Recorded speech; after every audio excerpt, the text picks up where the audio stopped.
Apparently, a total solar eclipse is a big deal. A once-in-a-lifetime chance within driving distance, I had to go. I'm probably too analytical and jaded to get a religious experience out of this, but sometimes I have to push myself to share in the human experience. I don't want to regret not taking this chance. I spent the weekend frantically making plans with the friend who did my rainbow hair 2 years ago, researching dozens of towns or parks we could get to. Even if the destination underwhelmed, it would still be a fun day with a friend who I haven't seen in too long. She bailed at the last minute. I was going back and forth about whether I should still do this alone. I was angry and frustrated and tired. There's so much about this crazy adventure that I couldn't quantify, couldn't analyze and calculate for sure. It'll be a lonely, miserable drive, but if I don't go, will I spend the rest of my life regretting it and hating my friend? The only way to be certain was to fly out that door, but my hesitation had wasted time. Traffic predictions were wrong, and all throughout the day, trackers were on the fritz. Here are some of the things Google Maps put me through.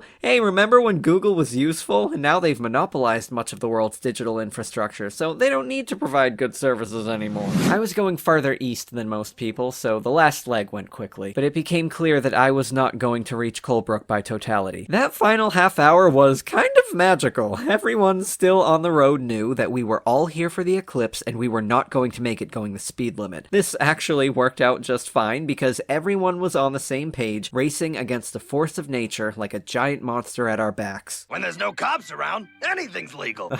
Anyway, 20 minutes before totality, as the land was dimming despite a navy sky, I asked some locals on the side of the road if we were in the path of totality. Just barely, but at least I would have a good view. There was no time left for taking chances. Farther up, I could get stuck behind a mountain without enough time to climb it. In absence of a co-pilot, I hoped I could make connections with fellow eclipse chasers, get some stories to share with you. There was a couple with 2 young daughters who stayed in the area after a gymnastics competition. They brought some mats to sit on, and kindly offered me the eclipse glasses, which my friend and I couldn't find. There was a 33-year-old who couldn't wait for the next eclipse in this area in 2079 because the men in his family die in their 50s. He taught me a trick to get this shot for y'all. I didn't have time to research how to properly use my camera today, and not enough time under totality to try. There was the middle-aged friend group from Lancaster having fun. A man said you only get more regrets as you age. I've already got too many. Unfortunately, I only got to look at the sun for a couple of seconds. Still a bit too bright where I was in that brief totality, but yeah, I understand why ancient cultures thought this was the apocalypse. The sun suddenly becomes black and ringed with white light.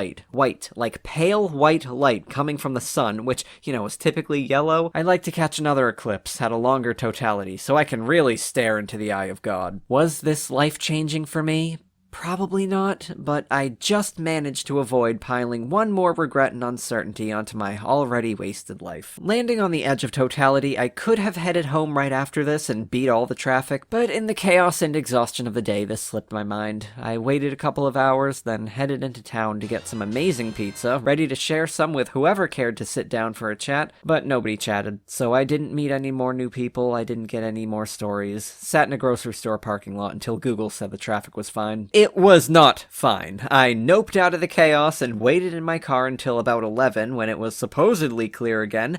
Yeah, cue that long list of problems from earlier. I considered booking a room somewhere when my phone could get a connection, but couldn't bring myself to spend $150. I could drive. I came this far. I can finish this. And by this point, I figured, yeah, let's just smash my face against an hour and a half of gridlock and gradually I will get home. There's nothing you can do to me that Google Maps hasn't already done twice. I went 27 hours on 5 hours of sleep, spent half of that driving. I saw dawn, dusk, and dawn, all in one day. I didn't make many human connections today, and didn't get to experience the eclipse for long enough to defeat the Fire Nation. But I did the thing when people said I couldn't, when I thought I couldn't. I don't have to spend 50 years wondering what could have been. It doesn't sound great if the best thing I'm getting out of today is dodging regret over something I hadn't even heard of until last week. I hate traveling alone. I get back and it feels like the trip never happened. Just a dream. Could have achieved the same results sitting in bed. That's why I started vlogging. To have proof for my future self that I do sometimes have adventures, even if I keep ending up right back where I started, feeling right back where I started. I wish I could say, for the sake of presenting a complete narrative to you here, that something in me is different.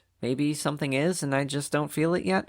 I know I do feel the stress of making so many YouTube videos this year, even as my voice goes husky. If you have a chance to see a total solar eclipse, do it. No amount of video or photography can convey how it feels to look up with your own eyes and see that the sun has suddenly become this nightmarish void. You will feel alive. You will feel like a living creature, even if just for a couple of minutes. Even if it's gonna take some time to figure out if anything else has changed too.